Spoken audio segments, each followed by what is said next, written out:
back, baby. Offense, you know what to do. It's football time in Tennessee.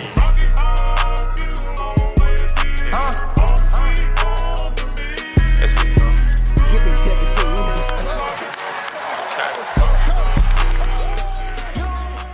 What's up, everybody? Welcome in. This is the latest episode of the 1796 Sports Podcast. Got Ryan with me as always. Jim is a little under the weather, so we got Code Orange filling in. What's up, Code? What's up, everybody? All right, we got to get into this LSU game. Probably the most complete game we played. I mean, that was a great game. Tennessee wins at home, 88-68, getting another SEC win under their belt. Code, what were your initial thoughts? Just your general takeaway from that game. Other than the downslot in the second half, where we slowed down and we looked like we were trying to play not to lose versus keeping our foot on the gas. In my opinion, like you said, I think it was the most complete game.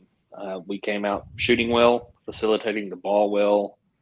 A couple of iffy turnovers here and there, but I believe that's something for us to be able to work on looking forward. If we're just complaining about iffy turnovers, then we're doing something right as a whole.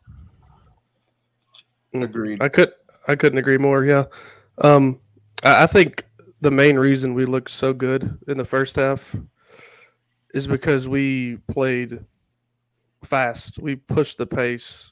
Like there was multiple times where we took a shot. Like as soon as we got it across half court, and then in the second half, like Code just alluded to, we kind of took the air out of the ball, and that's when LSU was able to shoot their way back into the game a little bit. But my confidence was not shaken by LSU randomly getting hot from three. I mean, I never thought we were going to lose, and then we ended up winning by 20 still. So very complete game, save for that 4 or 5 minutes in the second half. So you, as a Tennessee fan, you should be pretty happy. Yeah, I mean, if it tells you anything, we actually got outscored in the second half and still won by 20. Mm-hmm. So it's pretty impressive. Connect looked a little bit more like Connect. You know, he had 27 points, 7 boards, 6 assists. His free throw shooting was a lot better. I mean, he attempted 9 free throws, made 7 of them. I'll take that. Ziegler, dude, Ziegler is getting hot, and I think everybody should be scared. It's easy. Code, I think you actually pointed this out on Twitter. Everybody talks about Connect, but I don't know if there's anybody that should scare people more than Ziegler. Like Ziegler, when he's on, I think is probably the most important player on the team. 100%. And especially with the bounce back, everybody wanted an initial turnaround with him coming back from that injury that everybody brings up 8 million times during a broadcast for whatever reason. But to bounce back the way that he is and get into his rhythm, if he's playing well and facilitating the ball, running the offense at the level that he is right now and continues to do so through March, we're gonna be a tough team to handle down the stretch. Yeah, and Ryan, your boy, we got talking about Gainey, man. Dude, Gainey, I wrote about it. I mean, he's becoming a very, very reliable scoring option off the bench, and I mean, it's showing in the minutes he's getting. He like started SEC play. He was getting like 12 minutes a game, maybe. Yeah, he played 25 yesterday. Yeah, and he just looks 10 times more confident.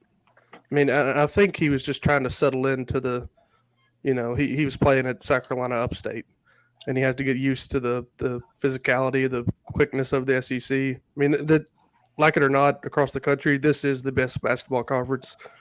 And I think it just took some time for him to adjust to it. But y'all talk about Ziegler. I mean, he's playing like an All-American right now. When he can facilitate as well as he's doing, shoot from threes as well as he is, and still get 5 steals.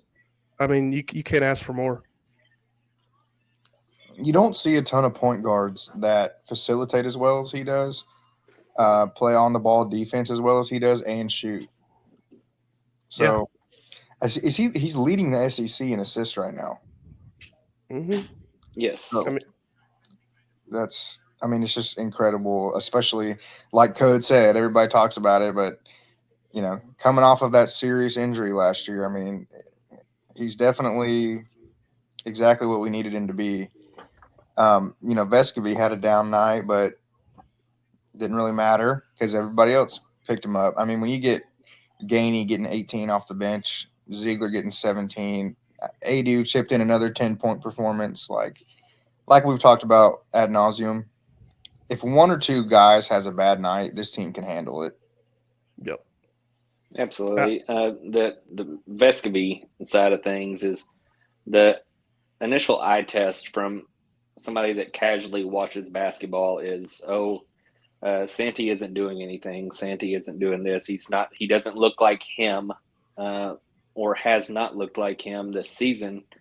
But somebody pointed out to me, it may have been something one of you all shared actually, but having Santi on the court is like having a coach on the court Mm-hmm. in a lot of situations, to where no, he's not putting up 20 points and 10 assists or things of that manner, but he's helping the younger guys when they get their minutes say, you probably shouldn't have done this. You probably should do this.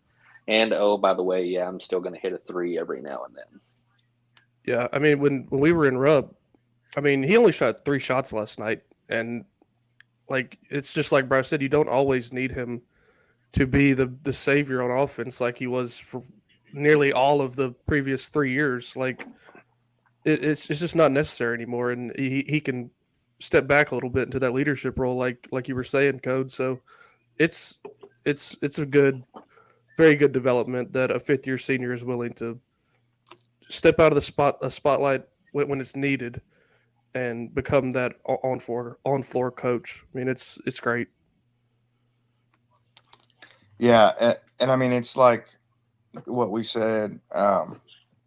We've said this multiple times throughout the year. It shows his humility that, like you said, he's a 5th-year senior who I don't think, I don't know if he cares about NBA draft stock, if that's a thing or not, but he seems kind of more like a Europe League player to me. But the fact that he's humble enough to take a step back and be like, you know what, this is what's best for the team. I don't necessarily need to be the star. And last year, it's totally night and day. Like last year, every game we watched, it seemed like he needed to be balling out or we were screwed. Yep. That comes hand in hand with the previous years as well. When, I mean, one of the years or 2 of the years, you have Kennedy Chandler to pick up some of that slack and things of that manner. But when you've got the on-ball defender like Zakai and the ability to facilitate the floor like he does, it's kind of a mixture of 2 additional players that Zakai is doing, just in my personal opinion from the viewpoint. But and we haven't even scratched the surface of some of the younger guys that came in that have the potential to be phenomenal. Estrella is going to be huge going down the stretch. Carr, I know he didn't get a whole lot of minutes, and that one shot was kind of goofy. Why did you shoot that? But the experience down the road, I think that's in all totality what Rick is trying to see. Everybody wants, hey, pedal to the metal, let's go this route. But there's a reason, honestly, that we're X/Twitter coaches versus he's the head coach of the team. Yeah. Code, what do you think, real quick? Code, what do you think about DJ Jefferson? Like, we've been kind of, I mean, I know there's not a whole lot, like our rotation is pretty solidified. Like you'd have to take minutes from somebody else. I'm surprised he hasn't factored in at all. I would have expected him to factor in earlier in the season. I think I don't want to say it's an ace in the hole type of situation, like you're holding on to him until something more important comes on, like the tournament, because obviously that's not how you keep chemistry within a lineup. That's a thing like everybody talks about as well. We've got the mesh, we've got our rotations down.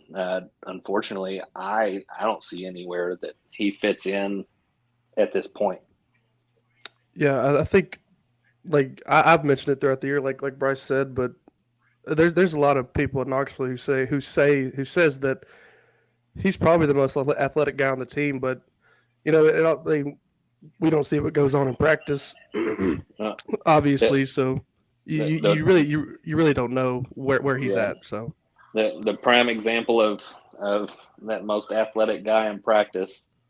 Will give everybody that listened to me on the Mizzou podcast flashbacks, but Joe Milton was also athletic in practice. yeah, and not everything comes down to athleticism. You got to have the mental toughness. You got to have the smarts to play. I'm not saying he's stupid. I'm saying like it Oh, takes yeah. time to learn a system and be a college basketball player. So he's probably just behind the curve a little bit. Guys, I wanted to point out Dalton Connect had 2 steals and 3 blocks last night. I think, I mean, the reason he came to Tennessee, he said, is to be coached defensively by Rick Barnes, and I mean, he's becoming a pretty good defensive player now. Absolutely. I wish, exactly like he said, that we would have got to have him all 4 years versus Oh yeah, this year. But you don't know what his previous coach helped with development wise, or what he would have been like when he got here those years ago. So, what would I have loved to have had him here? Absolutely. But everything lines up the way that it's supposed to. yeah, for sure. Well, next on the docket. Oh, well, is there anything else y'all wanted to get out about the LSU game in particular? It's probably not going to be agreed upon by a lot of people, but that was probably the most non-one-sided officiated game that I've watched recently. I agree with that. I didn't have any complaints last night. 22 free throws for LSU, 20 free throws for us. Obviously, 11 threes from us versus their 6. Yeah. That plays the factor, but also us shooting 55% from the floor helped quite a bit. That's all I would have to add. Yeah, it is nice. I mean, you don't want it to go. I mean, obviously, if it's going to be lopsided, I'd rather it be in our favor, but you'd like to see a fairly officiated game where there's no calls that make or break it, and there's nothing to complain about on that front. So, yeah, I mean, when you go from Connect not getting to the line much in Rupp Arena, like, and he's the de facto SEC Player of the Year right now. I mean, you'd expect him to get some whistles, but you're talking about Rupp Arena, so it's nice to see him get to the line 9 times. Yep, and like I said, the fact that he converted on 7 of those is encouraging as well. So, all right. So next on the docket, going to Texas A&M Saturday night. Now, so going into that game, so Texas A&M is 5-4 in the conference. They are 14-8 overall. They just beat Missouri, so everybody beats Missouri though. So that doesn't tell you much. Looking at their record, they're obviously not ranked, and they don't have the best resume. But like we always say on this podcast, SEC road games are never easy. Mm-mm. I mean, Ryan, we saw it firsthand. We went to the Vanderbilt game, and that's a SEC road game against Vanderbilt, and it was still, tough. Like, they played tough. So you can't really look at any SEC road game and chalk it up as easy dub. But overall, Code, what do you think about how we match up against A&M? A&M, like you said, I mean, playing on the road in the SEC, it doesn't matter if a team has done terrible or not. Pure statistically, if you look at it without knowing which team is which, it looks like that it would fare to be a fairly decent, even game, in all honesty. And they've got Wade Taylor that is having a phenomenal year for them. I just think overall our pace is what's going to kill them. Yeah, for sure, Code. A&M's going to want to turn this into a football game. They're going to want to muck it up, and their calling card is getting to the free throw line. I mean, Wade Taylor gets to the free throw line more than anybody I've seen in the SEC the last few years, and then you got Tyrese Radford who is right behind him. I mean, and furthermore, this is the point in the year when teams that are on the bubble or a lower seed in bracketology, this is the point in the year where they look to make statements, especially at home when they have a home crowd behind them, Mhm. and they might be getting a really, really, beneficial whistle from the officials. Like this is when upsets happen. But I think it's like you said, Code. If we go fast, push the pace, just outrun them, and don't allow them to get to the line as much as they normally do, I think we should be fine. Yeah, like Coach said, they actually don't match up terribly against us. They're actually the best rebounding team in the country. They get 16.1 offensive rebounds per game, which is first. And then in total rebounds per game, they're third in the country. So Mm. this is a rebounding team. This is a game that Adu is going to have to bring his A game. Um, you know, I think, like you said, Ryan, they're probably going to want to muck it up. They're probably going to want to be down, not let us, take the game away by hitting threes all night. So I Yeah, don't know. the Ken Palm tempo rating, they're Mhm. 318th in the country, while we are 108th, which I think is going to keep on going up the more the season goes on because we play better when we play fast. But it's exactly the stats back it up. They're going to want to slow this game way down. Yep, and I think, like you both alluded to, they can get to the line, they can get rebounds. They don't turn the ball over a whole hell of a lot. Um, so definitely the pace is going to be a big thing. They're going to want to keep the crowd in it.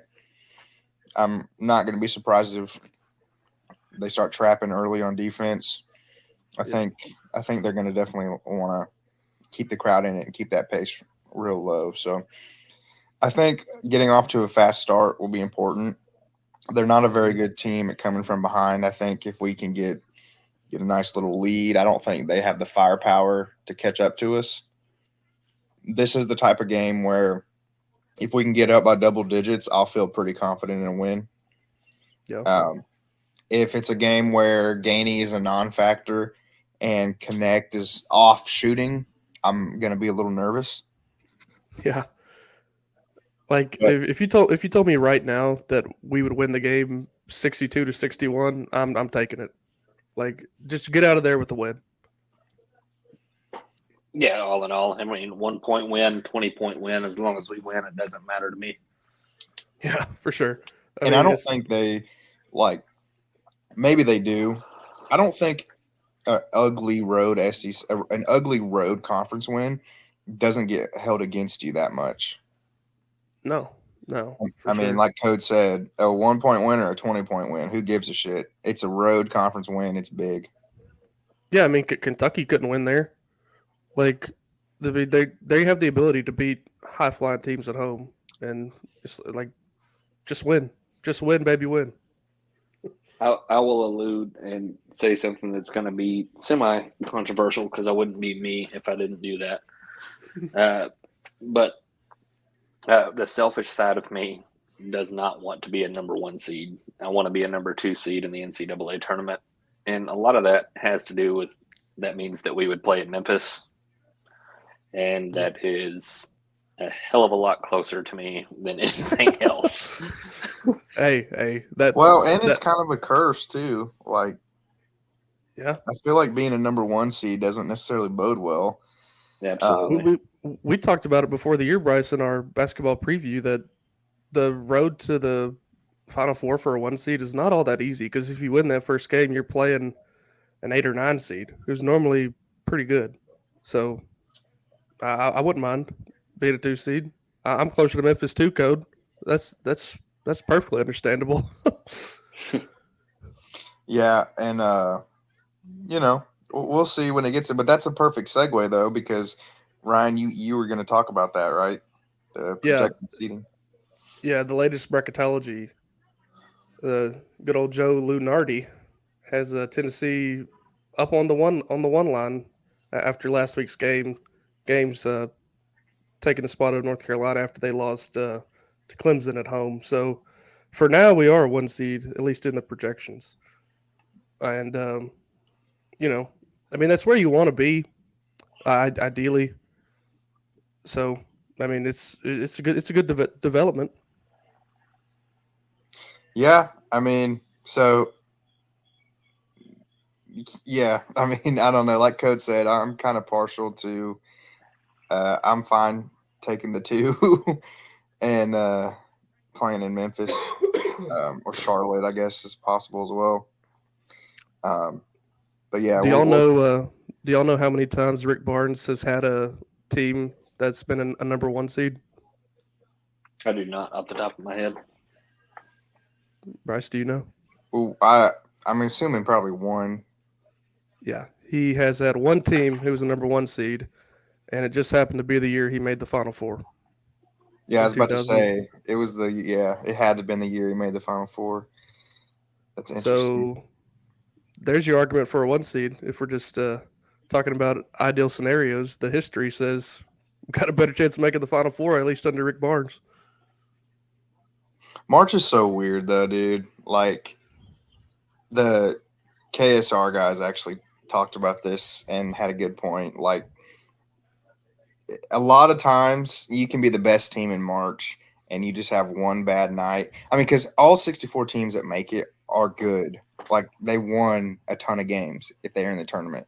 So you can have one off night in March and lose to like fucking 11 seed Providence or something.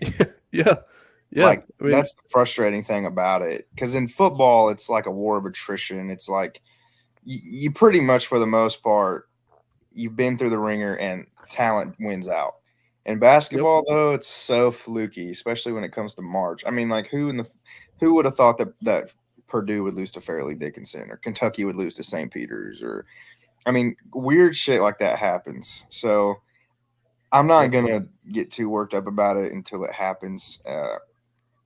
Once we get there, we'll obviously cover that quite a bit, see like who I think we match up against the best. But it is interesting. It's exciting. I mean, I don't know if this. When have we ever?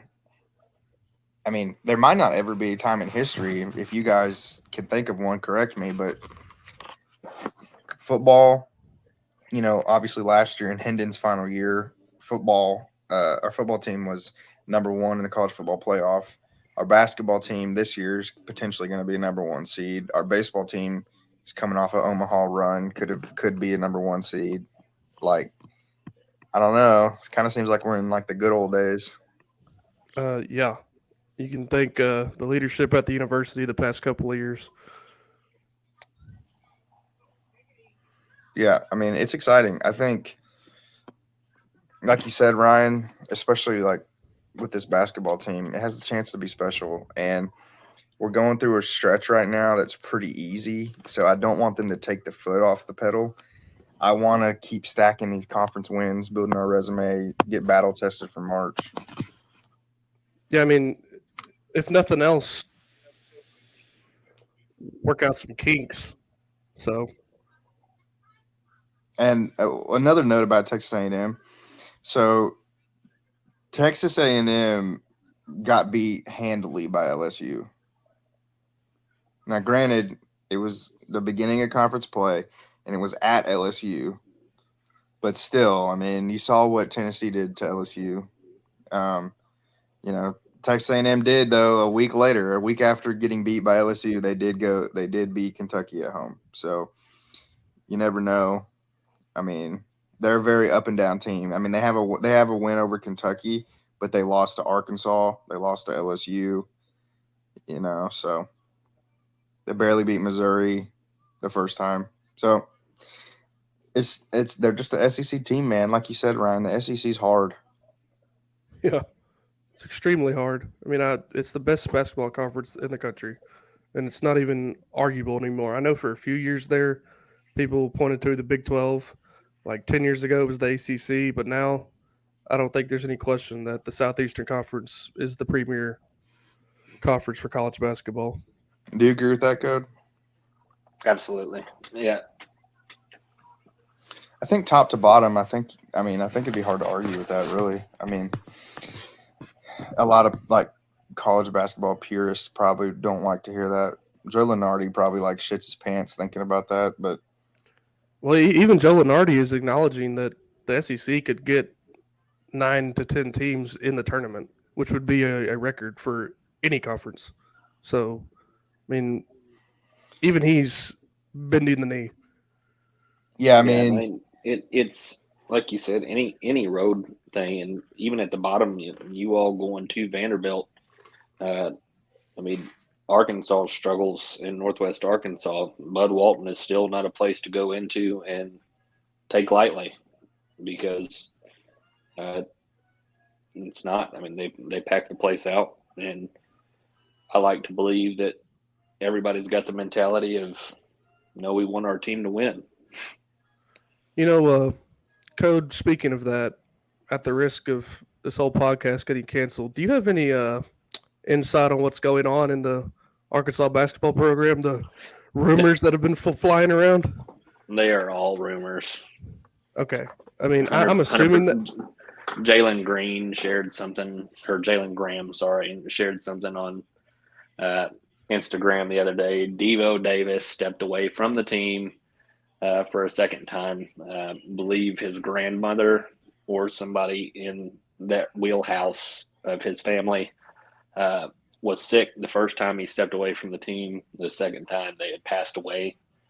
They're pretty good on shielding that and not letting them know what's going on. A lot of that started with, well, Devo paints his nails and does this and does that, but Caleb Williams does the same thing at USC. So yeah, I don't hang too high on that. It's just drama all the way around. It's just message board idiots just getting off some conspiracies, huh? Absolutely. I mean, it sounds ridiculous, and I really didn't believe it, but I mean, I just don't see how anybody could sit there and make that up, but apparently they did. that's pretty. Yeah, I mean, that's pretty fucked up. Like, especially if he was dealing with like some family stuff. That sucks. I mean, you hate to hear about that. But yeah, I mean, obviously though, the vibes are not good in that building. I mean, I'm married into Arkansas family, and like usually they have nothing to cheer for in football, so usually they're excited for basketball season, and it's like even that's a shit show now. So, I mean, like I said, Code, I think you'd agree with me. I like it when our rivals suck, but not to the point where they're like embarrassingly bad. Like, I like it when Vanderbilt is competitive with us because it's a fun atmosphere. We live in Nashville, so we're, closer to the scene. I like beating him, don't get me wrong, but when it's like little brother every time, it's kind of sad. It's like, come on, fight back. Yeah, absolutely. All right, so Code, for people who don't know, Code is our Grizzlies writer. As an Arkansan, he's the resident Grizzlies fan. So we talked about it. We talked about this one about a week ago. Code wrote about it. The Grizzlies, I don't know. You obviously know more about it than me. You're more plugged into it than I am. Was it surprising to see Steven Adams moved? Because I know he's like a fan favorite, and it seemed like he loved being at Memphis. It just seemed kind of weird that they gave up on him, and I might be totally wrong. I just want your input. Personally, being there and being involved and following Steven Adams wholeheartedly, because I am like one of those fans. He is a fan favorite. The team's front office, I believe, let us down 2 years ago when he initially got injured. So they said they partially torn, not torn, had him go through all this physical therapy, just to initially be told before this season starts, no, you're going to have surgery. So the business side, if I take the fanfare and the favoritism out of it as a business side of things, do I understand, hey, we've got this guy that's phenomenal maintaining and clearing the boards for us, but effectively he has not been available. Yeah.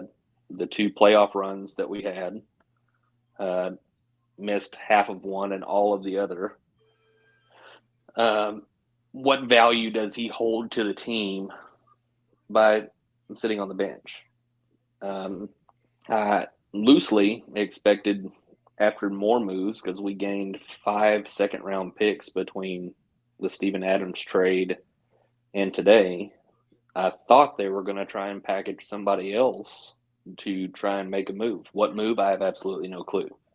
I know that Trey Jemison is the only starter or the only center that is on our roster, and he's on a 10-day contract.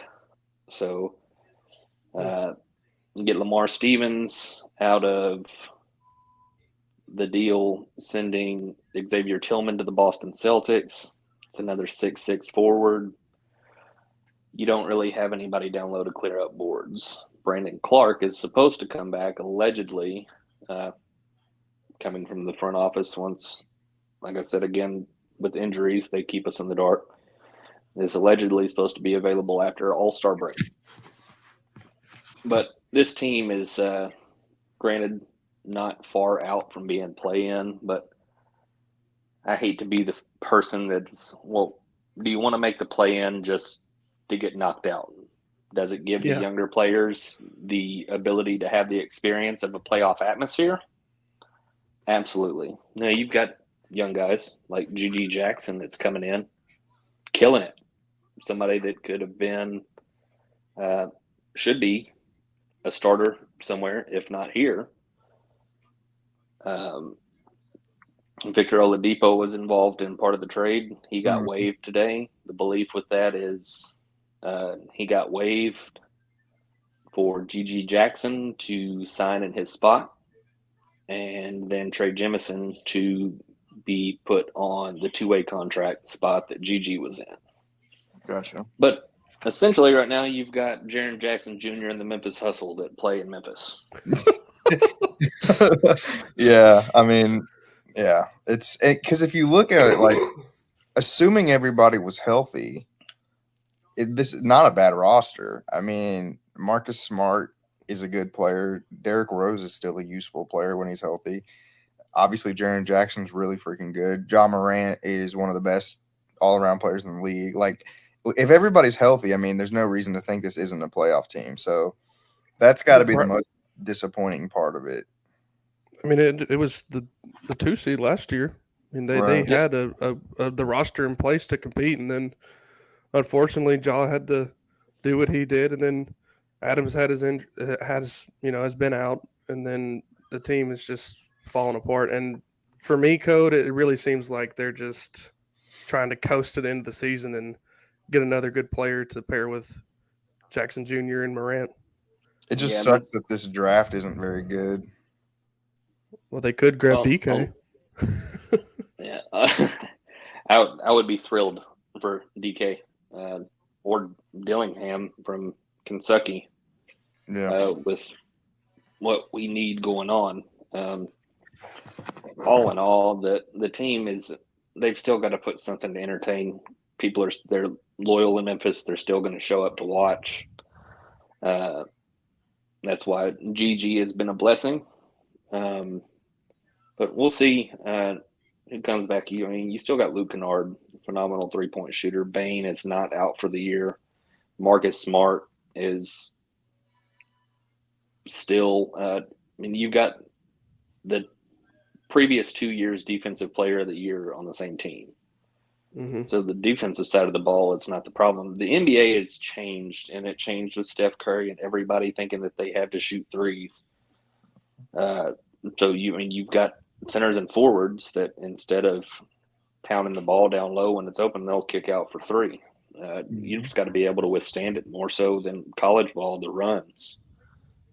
Memphis last night ended up losing, but we were down 26 points going into the fourth quarter or in the middle of the third and ended up cutting the lead to 4.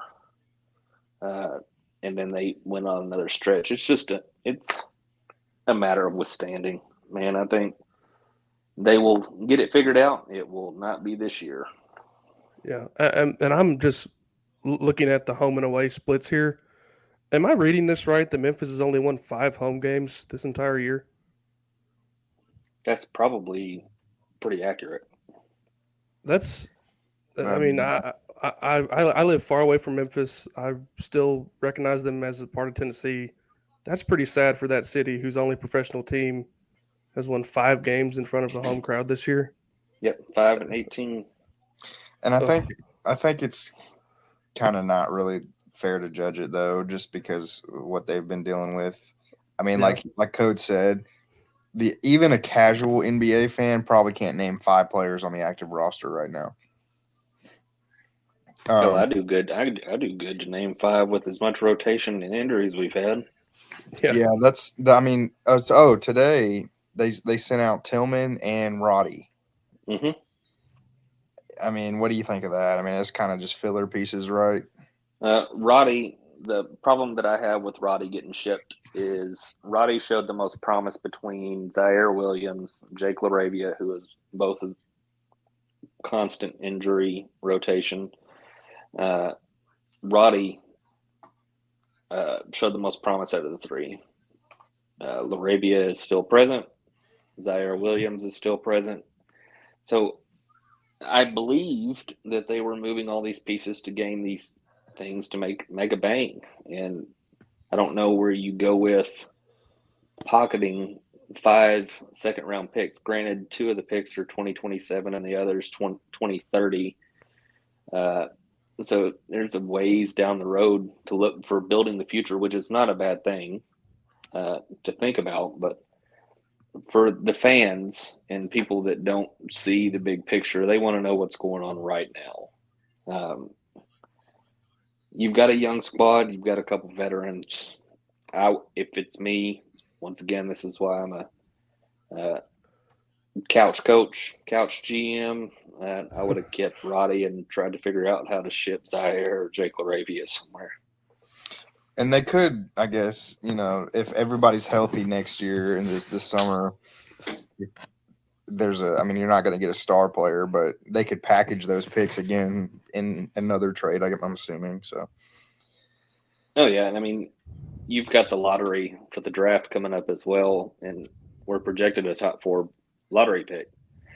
And that, which also could play factor. Do you make a trade? You've got role players. Dinwiddie, Spencer is getting bought out from his trade. Is that somebody that you would look to bring in? One of the Lopez brothers got waived as well. That's another big body. There's so much going on that needs to be figured out. But I'll just continue to keep up with and watch and support. I mean, it's not any worse than when they first came over and everybody went over to watch the opposing team anyways versus watching the Memphis Grizzlies. Yep. yeah, I mean, I know exactly how you feel. I'm about to probably be in for the same thing when baseball season starts. I'm a Chicago White Sox fan, unfortunately. And So am I. no way, are you really? Yep. Okay, yeah, I don't know how we didn't talk about this before. Yeah, well, we fucking suck. We're gonna be so Fansided recently released the playoff odds, and only us, the Nationals, and the Rockies have a 0% chance of making the playoffs. But anyway, that's funny. My whole family and I follow them as well. I'm a twofer. I follow the Cardinals loosely as well. My grandmother is that side of the family on my mother's is from Central Missouri or Central East Missouri, where St. Louis is.